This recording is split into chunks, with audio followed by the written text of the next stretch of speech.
Shalom warga kerajaan, senang sekali kita bisa jumpa lagi di seri perenungan kitab Ayub pasal yang ke-11. Judul di perenungan ini di pasal yang ke-11 adalah berempati dan berbelas kasihan. Mari kita lihat bersama dalam Ayub 11 ayat yang ke-7 berkata, "Dapatkah engkau memahami hakikat Allah, menyelami batas-batas kekuasaan yang maha kuasa?" Setelah Elifas dan Bildad memberikan nasihat kepada Ayub, kini giliran Sofar.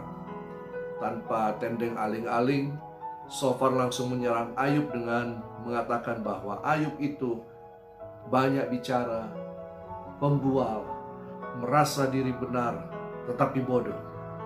Sofar menyatakan bahwa penderitaan Ayub disebabkan oleh karena kesalahan dan dosanya. Hal ini sama seperti yang dikemukakan oleh Elifas dan Bildad.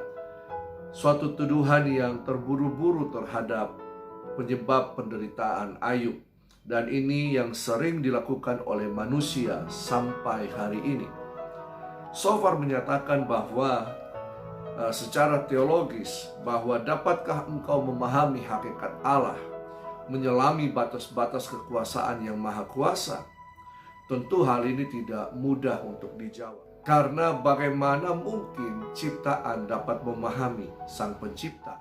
Dan jika kemudian kalimat yang sama pun dibalik kemudian ditanyakan kembali kepada Sofar, dapatkah engkau memahami penderitaan yang dialami oleh Ayub? Bisa saja Sofar menjawab iya. Tetapi apakah Sofar juga mengalaminya? Tentu tidak. Para sahabat Ayub hanya menilai dari luar, tetapi tidak ikut merasakan penderitaan yang Ayub alami. Seandainya keadaan bisa dibalik, apakah para sahabat Ayub dapat bertahan dalam penderitaan seperti Ayub? Akankah mereka tidak menyalahkan dan mengutuk Tuhan?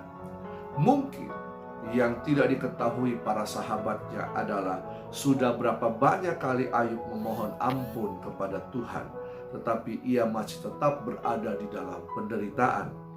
Apa yang dialami dalam kehidupan para sahabat ini, mereka tidak bisa merasakan apa yang Ayub rasakan.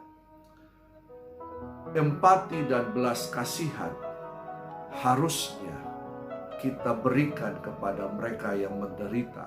Mereka hanya melontarkan tuduhan dan penghakiman, bukannya berempati dan berbelas kasihan.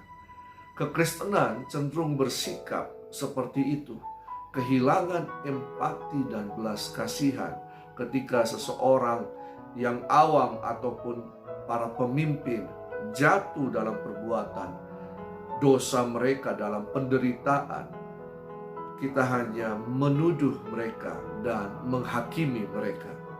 Karena itu, marilah jangan kita bersikap seperti Sofar ataupun sahabat Ayub lainnya yang penuh dengan tuduhan dan penghakiman, tetapi marilah kita ikut berempati dan berbelas kasihan dalam setiap penderitaan orang lain sebagai cerminan bahwa kita hidup di dalam anugerah Tuhan.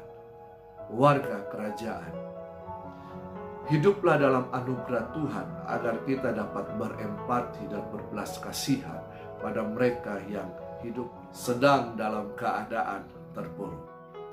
Sampai jumpa di Ayub pasal yang ke-12. Tuhan Yesus memberkati.